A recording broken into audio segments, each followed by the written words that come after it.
Good afternoon, good morning, everybody. This is session 2, which has the name New Norms, New Forms, Rediscovering Opera, Theatre and Classic Ballet and Performing Arts in the 21st Century. Today we will speak about the contrast and the symbiosis of the old and the new, of the traditional and the innovational, the analog and the digital, in plastic and performing arts, opera, ballet, theatre and film. We will speak about the notions of school, tradition, mastery, which are key to arts in general. How does the teacher transfer knowledge to student? How do you teach arts virtually in today's world? How does technology influence art forms, and how do art forms evolve in the pandemic? What is the new classic? What is it? And how is it rediscovered by the millennial audiences? We're going to debate all of these questions with our fantastic speakers, whom I would like to introduce. Mélanie Laurent, French cinema actress and environmental activist and cinema director and theatre director. Bonjour Mélanie, c'est un plaisir de te voir. Bonjour. Diana Vishneva, national artist of Russia, prima ballerina at the Mariinsky Theatre, founder and artistic director of the International Contemporary Dance Festival Context, Diana Vishneva. Добрый день, Diana. Здравствуйте, добрый день. Hello, good afternoon. Golshifteh Farahani, Iranian actress of theatre and cinema, involved in the protection of the environment. Hi, Golshifteh. Nice to see you. Hi, everybody. And Theodor Kurenzis, founder and artistic director of the Musica Eterna Orchestra and Choir. Hello, Theodor. Hello. And we also have somebody very special joining us for a moment to welcome you all. He's still online. Please welcome back Monsieur Cyril Vigneron, President and CEO of Maison Cartier. Cyril, Hello. so pleased to see you. It's been a while. Yes, good to see you, Anita. And I'm sorry I cannot be physically in St. Petersburg, but I wanted just to greet our fantastic guest speakers for today, and then I will just withdraw. Thank you for being here today. And as you probably not know, it's Melanie's birthday today, so it's even better to have her with us on the special day for her. Happy birthday, Melanie. Oh, this round of applause goes for Melanie. Happy birthday. Happy birthday. I will disappear now. Bye-bye. That's a great gift. Thank you. As we do before every session now, we start our discussion with a short video. It's going to be a few questions and expectations from students of creative specialities. And can we see those, please? My name is Fyodor Katilov. I study academic vocal. Looking at my age mates, I see that only a few are interested in the opera. What do you think can be done to make opera more popular among the youth? Hello, Anita. I am Antonia Gentiani. My question is regarding rediscovering classical ballet. Fashion has always been cyclical with its balletic influence. There is a mutual poignancy between both art forms. With classical ballet's future in mind, how do you see this becoming a culture of coexistence? Hello, my name is Daria. I am a student of the Russian Ballet Academy, and I would like to ask a question about the forms of modern ballet.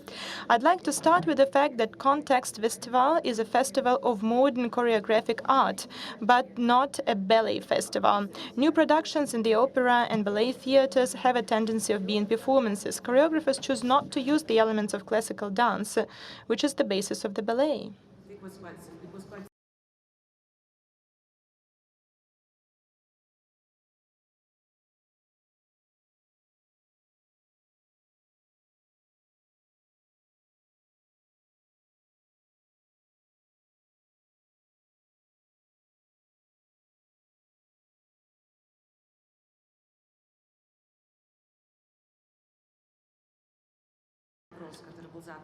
Theodore, the first question was asked about the opera. I think it was a perfect question to you. You are the founder and artistic director of the orchestra and choir Music Athena.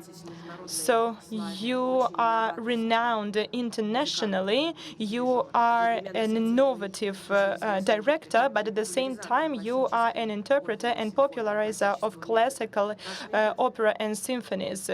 Your method is called historically informed performance, which means that you perform very close to the authentic time when this piece was created. And when you perform, when your choir, when your orchestra perform, you use a lot of innovative methods. So what do you think about the future of the opera?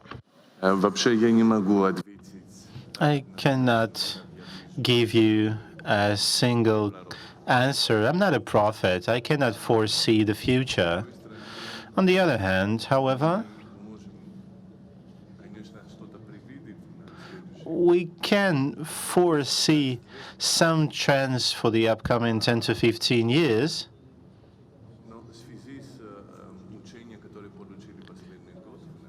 But taking into account all the recent events, it's better not to forecast.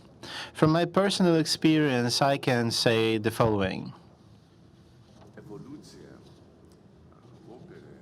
Evolution in the opera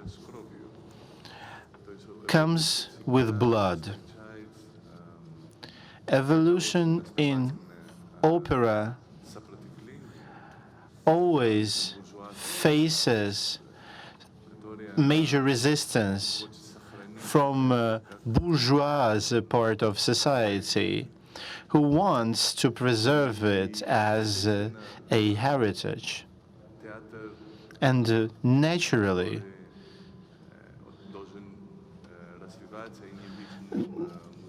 the theater that shall evolve and shall not become a museum is not something that we can see. Museum equals death for a theater. Of course, it is important to preserve traditions, to know where we came from, but life and art should be timely. And we face a certain paradox here. In the 20th century, orchestras and performers, they see all art through the scope of a post-romantic approach. And from this bizarre kaleidoscope, they try to interpret classical operas. But when they were created, they had no such aesthetics. And when I performed using historical music instruments and restored Mozart operas, the same people thought to themselves that I invented everything and all these theories. And the influence of post-romanticism was and is so heavy that when you come to the original source, the original story becomes fantastically modern. When we come back to our roots and we restore everything, it becomes so innovative. But you have a completely different story in ballet. But in opera, when we go word by word and when you perform everything as it was written, you will sound enormously radical. Which means that it's quite a paradox. When we try to interpret word by word and note by note the styles that existed, we bring together the modern approach to stage direction. And libretto, for instance, as we all know, librettos are not of high quality creations. This is why opera didn't position itself, if you will, as a high intellectual art. Stefan Mallarmé would have never created librettos and never created one, actually, because the creators were of the second level, of the lower quality. Everything that was happening and is happening in opera was never done with high intentions or high importance in political terms. Having said that, composers and human versus society created chefs-d'oeuvres that promoted librettos and everything. We know that vegan operas, when we had a lot of ballets inside opera performance, because we know that audience used to smoke in the lobby or play cards in the lobby, come into the room only in order to listen the highest note. So opera was always accompanied by scandals, and gradually it became something more serious, something more important, and it was a defeat. We know that Carmen, when it was first staged, was far from being a great success. And now Carmen is a part of opera heritage. And opera is a very young art form, taking into account the overall history of when Daphne Imperi is many thousand years younger than the oldest philosophical paper. This was not all about the aesthetics created by the Romanticism in opera. We need also to understand what shall be done to promote opera and to commission operas from the living authors. And we have this issue that we have a very little amount of new operas coming on stage. It's a huge gap. People don't teach and don't learn how to listen to some opera music. This is why we have a huge question about the future of the opera, if I may. I didn't answer your question, did I? Not really, but it's a question which is hard to answer. If you allow me, I would like to ask a similar question to Diana, because the girl on the video asked a very good and relevant question for Russia. What about Russian ballet? It's known as a ballet school of the highest classical standard. And you are a worldwide recognized star and national artist. You graduated from the Academy of Russian Ballet. You're a star of the classical ballet with a capital C, arguably the strictest and most classical school of ballet. But 8 years ago, you founded a festival, Context Diana Vishnova, which is a worldwide recognized festival of modern dance. It's more than a festival, as you always say, because a festival is just a project where different dance companies give traveling performances, and they just show something. Context Festival is something more than that. There are a lot of cultural events, public demonstrations of documentaries, virtual performances, public talks, and so on. How would you assess the influence of the context festival on the art process in Russia, on the Russian ballet, which, of course, comes from the classical ballet? Well, you asked a lot of multifaceted questions. Let me start with my alma mater, with Vaganova Academy and Rossi Street. I understood early what school meant and what the heritage and the memory of previous generation meant. When I was a student, I understood that I was in a unique place. And when I graduated from the academy, I started to work at the Mariinsky Theater, and of course, all the masterpieces of ballet art were born at Rossi Street Theater, Street 1, where the Mariinsky Theater is located.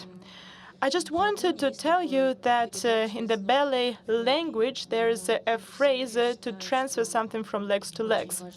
And I believe that it's very important to meet personalities. When you are 10 years old and you meet in the corridors true legends, from director to artistic director of the school to teachers and mentors. I can give you the list of all of them, but I don't think that people here know their names. You're just surrounded by them, and you understand a special atmosphere since your childhood. You understand that these people are all about art, and they tell you and they give you the notion that you should be, first of all, a person who knows a lot, an open-minded person, open for new knowledge, because the understanding of ballet is quite a narrow area of focus.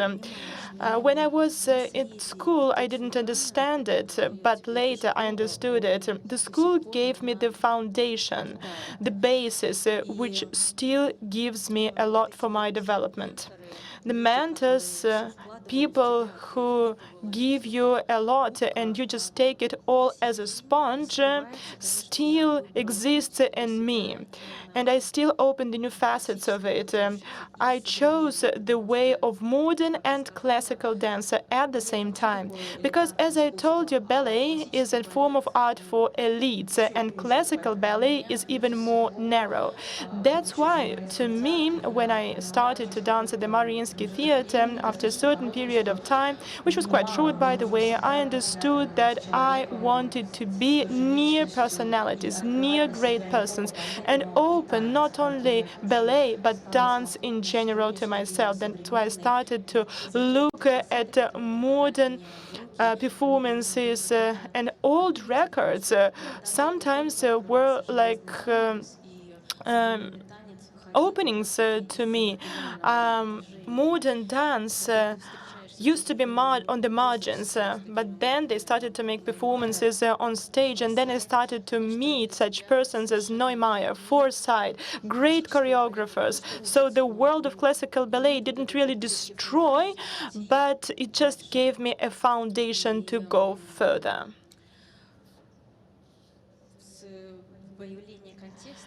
When Context Festival was founded, I understood that it's a continuation of my path.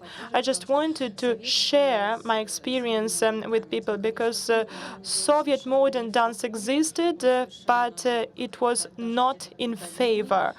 It was pushed away, and then we moved to Russian modern dance, and Russian modern dance also lived on the margins. So I thought that using the brand of my name, I could draw good attention to modern dance and then develop together with the festival, because it gives me an opportunity to develop too as a dancer, as a personality. I never had any controversy between classical ballet and modern ballet, because often people who come from classical ballet say that you can do modern ballet only after classical ballet, when you finish the career of a classical dancer. And that's not right, because your body will behave differently. Your brain will also not give you an opportunity to move forward. It's necessary it to go in parallel. It's a difficult way. It was really complicated, but it was fruitful. And I started to understand my body differently. I improved the understanding of myself as a dancer, and I transformed into a leader of movement, and the name of the movement is Context Festival. It's not only about traveling performances. First of all, it's about the movement of amateurs, artists, students, who come from different countries, from Western countries. We are not just a platform for performances. We are a platform for raising awareness about dance. Our main mission, and it's quite progressive, I believe. I'm proud of my mission, because the mission of the festival is to open new Russian choreographers and to support modern Russian choreographers. Dana, you said that you didn't feel any controversy inside of you between classical ballet and modern ballet, but did you have any pressure from the outside? I had it, but it didn't stop me. And nothing can stop me. All my life, I do things which are not regular, but my will has always helped me.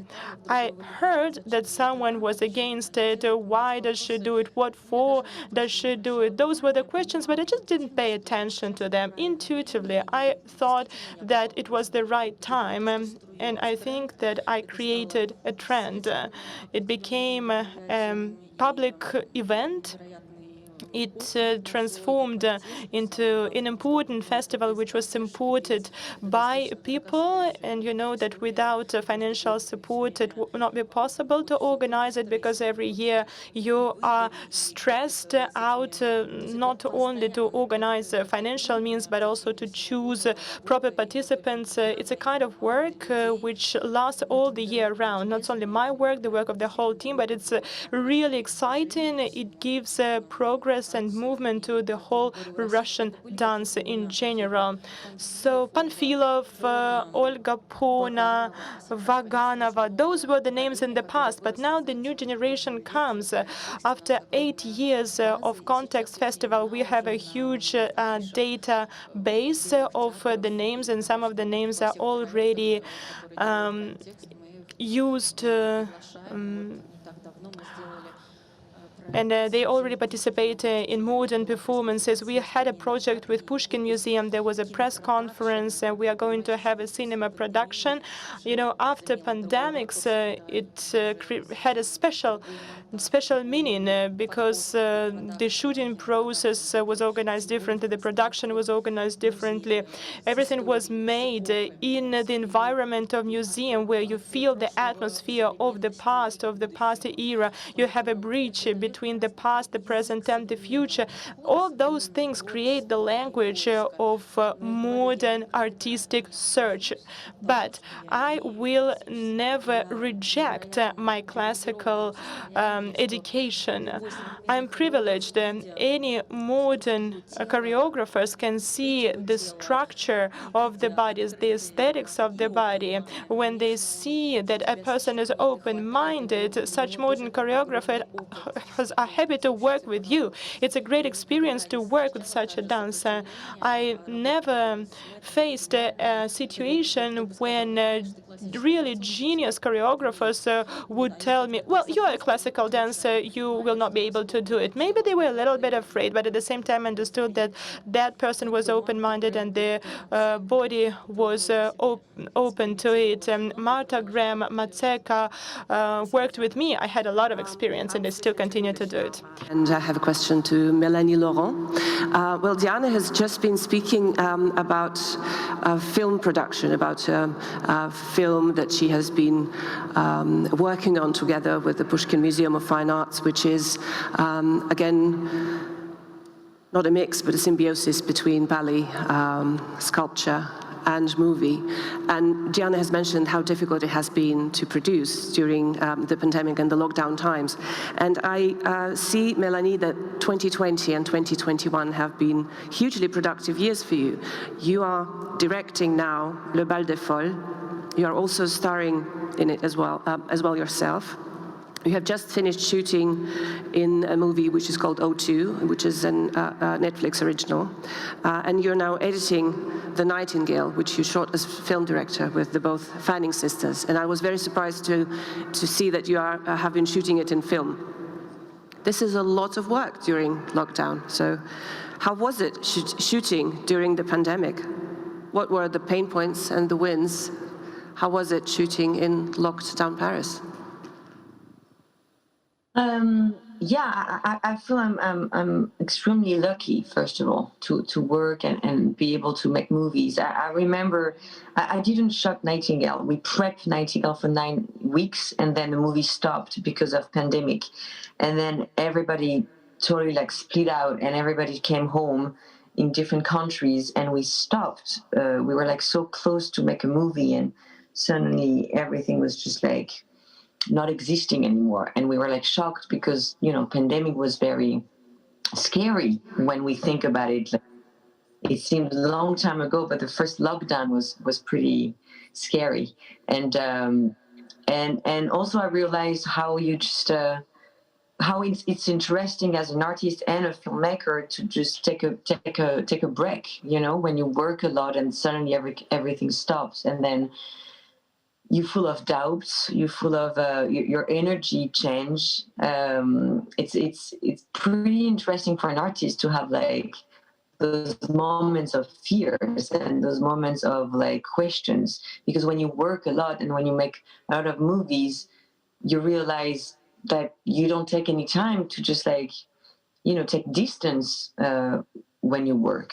So yeah, I feel like extremely lucky to be back to work, and I feel also like making movies right now, and being a filmmaker is easier than being a ballet dancer or choreographer or doing theatrical piece, because we don't need an audience now to create. We have other problems because we are in a big traffic jam of so many movies hasn't been released right now.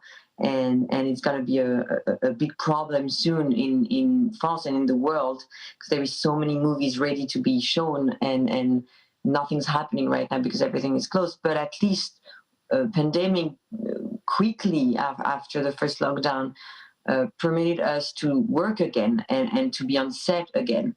Now, is it funny to create and being on set when everybody wear masks and when you have to take distance, where it feels like totally at the opposite of making a movie? Usually you want to hold people, you want to talk to them closely, you want to share things, and you just like, you know, you're leaving set, but doesn't mean the day is over. You just want to drinking glasses of wine and just like still talking about the next day, and then suddenly nothing was. It's just another work, but all the people wearing and being here, being and being so passionate about making movies still, you know, was very moving. Also, it was a very moving set to see all those people fighting for being here and fighting to create movies no matter what. So, you know, it's making films and making any art actually is like we're feeling in between two lines right now, you know, like the past, the future. You said I used film.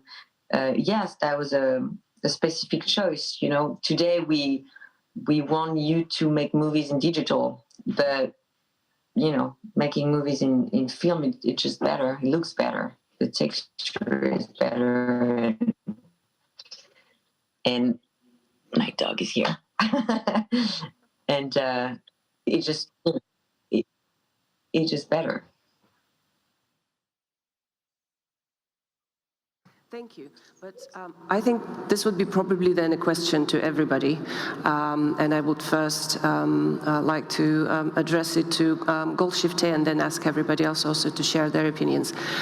On the one hand, we're talking a lot about the tradition, about the classical, about coming back to the original text, about coming back to the original career as the film, but we are lucky in 2020 and in 2021 that online movie theaters and generally the digital technologies, the internet and Netflix and the live virtual events like this one are permitting us and permitting the artists to make their art discoverable. So my question is, it's great that art can be discoverable via digital means and digital instruments.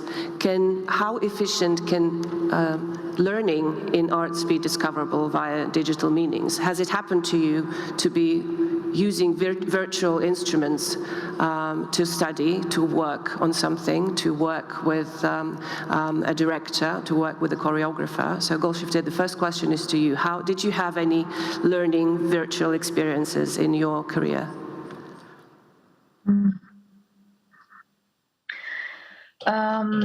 First of all, I want to tell you how grateful I am to be among you, because a few years ago I chose to go and live in nature. I was living in Paris, and somehow I needed that divinity of nature. And 10 days ago, this house where I used to live, the house of Jean-Claude Carrière, he passed away, and I had to come back to Paris, to this city of love and life. And I realized that what I miss the most actually is ballet and opera. And I'm so grateful to be with you now. I ask myself, how come we can sit on airplanes so close to each other, and we can sit in opera halls or go and watch ballet? Why can't we do that? Why nobody think about this? And it made me very sad, because I realized, me living in nature now for 5-6 years, I went to this divinity of nature, and I realized humans created art to compete with the divinity of nature. And now we are missing this divine force of culture. And it made me very emotional when I was seeing Opera Garnier and everything so closed and cold, like body of Jean-Claude Carrière that was very cold. And I felt, wow, it feels cold. In this pandemic, it feels cold. And then I had a walk in this house, and I saw all the books.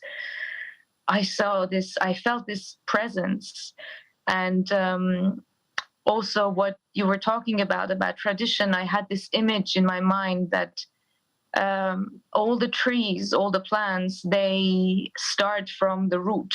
There's no plant that can, not many, that can start with no root.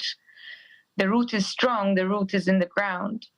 But sometimes the same tree that is in the forest, on the mountain, or on the beach that is too much wind, there are two different trees. One of them, they bend completely to somehow survive. And the other one is just going up to the sky. And also I observed these old trees where I went to the south to bury Jean-Claude. For me, when you were talking, I felt that is classical. That is the classic. That is, yes, the tree is there, but from the same root, a plant can choose to be something different. A plant can choose to be a bonsai. A plant can choose to grow differently, completely from the same root. But ironically, the root is always there. And I was very inspired by what you were saying. And what is it? Are we all... I went to the music conservatorium. I studied classical music, and we were all doing the techniques and everything, and we were coming from that. But then you can be free and go do whatever you want with it. And about this 21st, this 2020 and 2021, what we are living now is this knowledge that is around us, but how can we have access? And for some years now, I go to this meditation retreat, silent retreat, that there is a tape that has been recorded in 1983, almost the year I was born.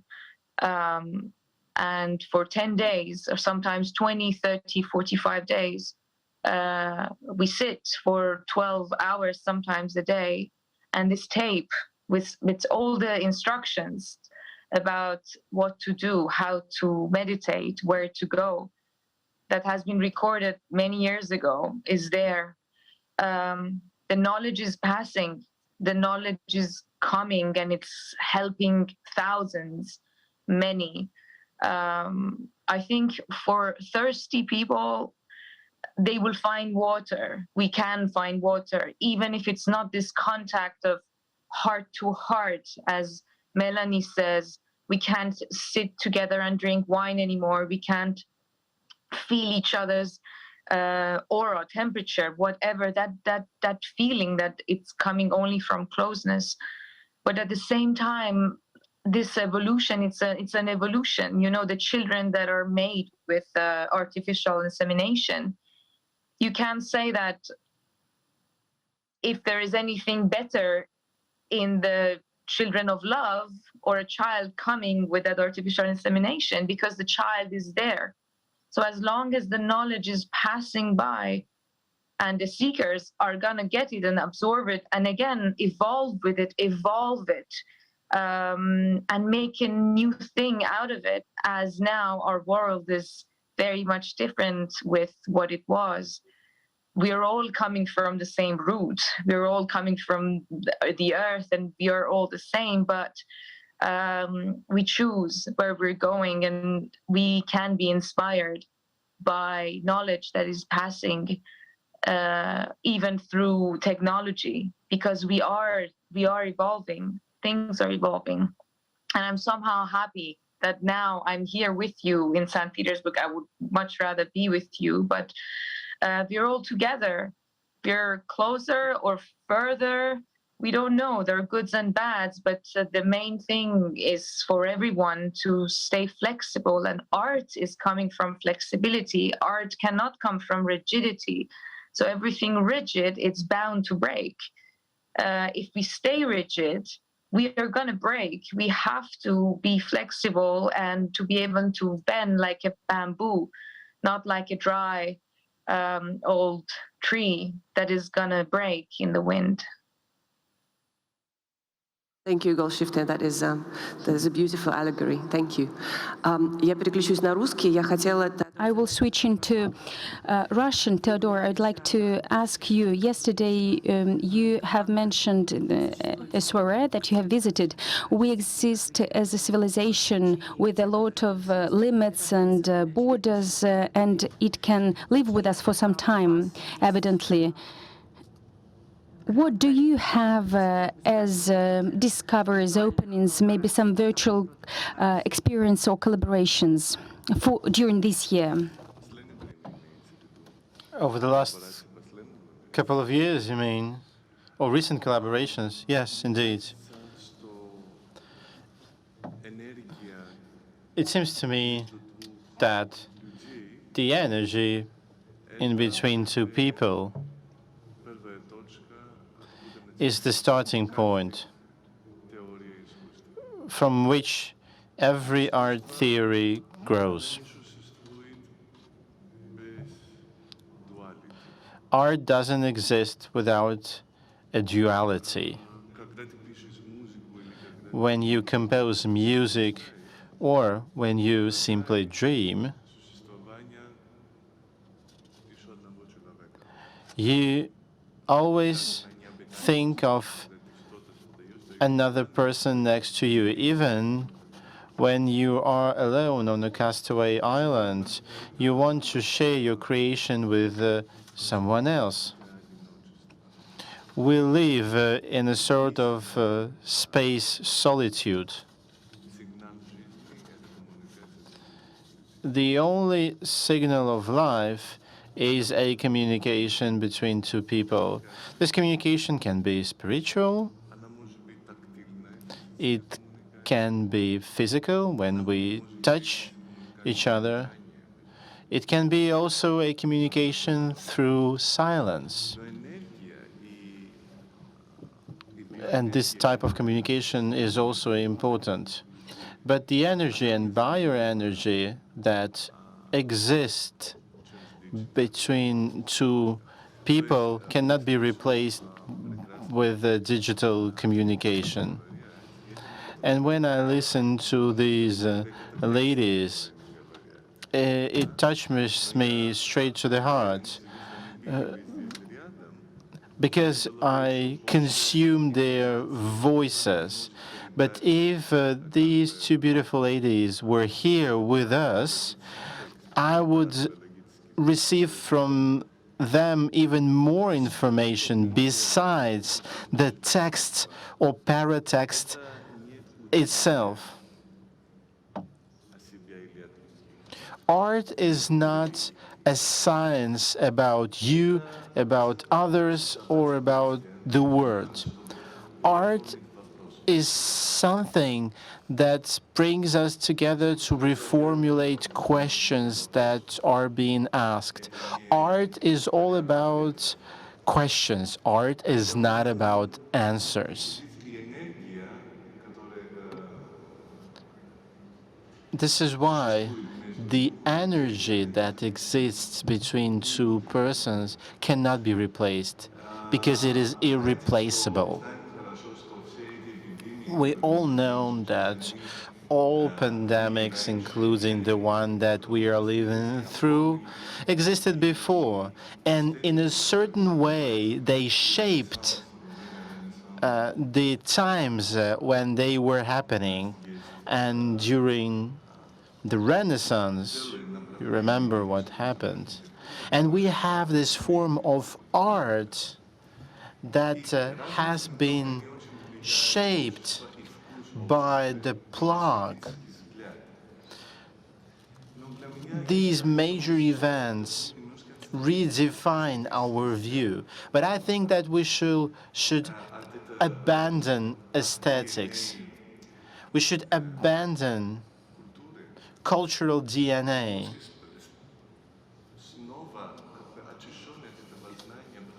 And free from all of this knowledge, we need to come back to the roots, to start communicating little step by little step, by something one person can give to another person. This will give us a more fundamental approach to the art, because art is all about communication. Art is also about comforting ourselves. Is it even possible? Whether our battles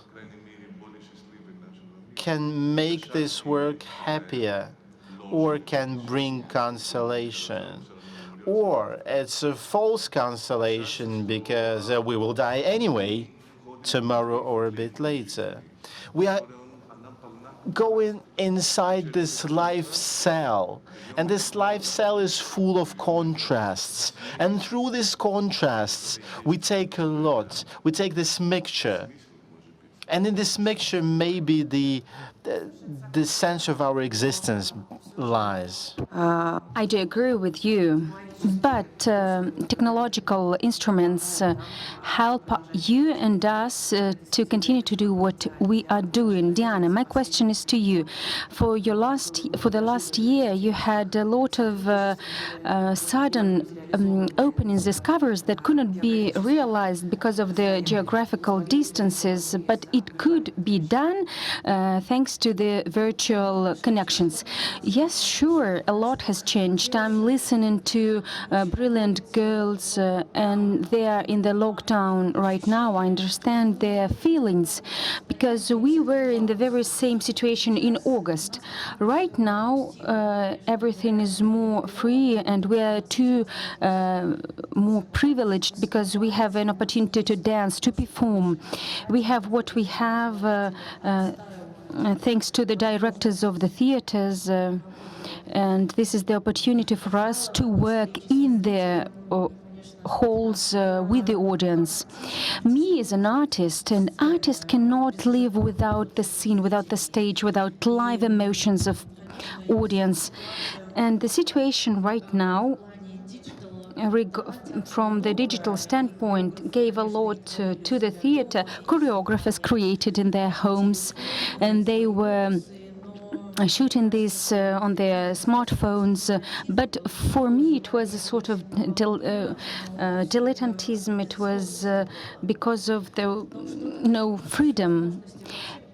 But first of all, you try to find out the opportunities and the questions and answers.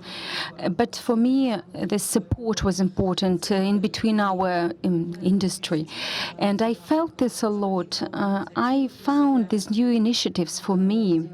I made a lot of podcasts with people, and I have shared with the ideas that you do not present in the public. And it makes us unite, and this opens some human approaches to us in everything.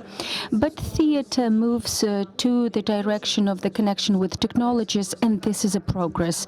But how should we use these technologies? What would be the production like, shootings, with all those online formats? After pandemics, this should be changed. It should be revised. And the angle of viewing and the shooting itself, it should be different for the performances, the assembling. Online will not disappear, it will not come away from us. But when we come back to the normal life, I think that the world has changed a lot anyway, and there are a lot of changes right now.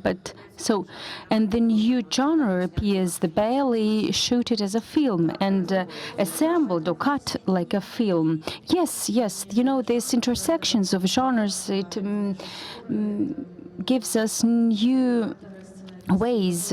The operators and the scenarists, they give their new ideas, not to shoot it from different angles, but it gives us a new understanding of art, because if of a sudden you will be closed, you will not feel this energy anymore. But it gives us a great interest. But the survival of a ballet in Russia, I have said that in this world, I understand what's going on in Europe and in the US, and people not only lose their form or shape, but they lose their profession. They cannot be in big cities like New York or Paris, because they pay for their apartment because of their work, and thus they cannot continue their activity. If not, they leave those apartments and they go to their parents' houses. So they are looking for some other ways to work, and they're choosing for some new profession. So maybe during pandemics we can lose a generation in the career. I was speaking about with Theodore. A musician cannot be at home. An artist cannot live at home. We are very dependent from being on stage, from this contact with the public, with the spectator. So I'm happy, and we are privileged to be in public. But the fact that the world has changed drastically, I see in this that some truth was ruined. But nevertheless, I'm optimistic. We, as professionals of our activity, we see this hope for transformation, for cleaning, and I have opened a lot during this period of time, and I understand that each time I appear on stage or during each project, it gives me some new impulse or inspiration. And everything was clear before. Your schedule was pre-planned 2 years beforehand, but now it has changed. All has changed. Nothing, you see, and you try to open new borders, new boundaries. I'm happy, Diana, that in Russia the situation is not that serious, and that you have this opportunity to perform and to dance. As far as I see, the time has changed into the pumpkin, and it's sadly, as always in such exciting discussions, we're running out of time too soon, although we could talk about arts and about tradition and about the classical and the innovational and the transformational for days. We could not answer all the questions of students live, sadly, but we will definitely do so on the Quartier Dialogue website as soon as possible, so stay tuned for more inspiration. And I would like to say a very heartfelt thank you to Diana, to Theodore, to Golshifte and Melanie. Joyeux anniversaire, Melanie, once again. And thank you for your passion and for sharing with us your emotions and your feelings so generously. And coming up in 5 minutes is session 3 about architecture today and tomorrow, which will be moderated by Varvara Melnikova. Thank you, everybody. Thank you, all the speakers.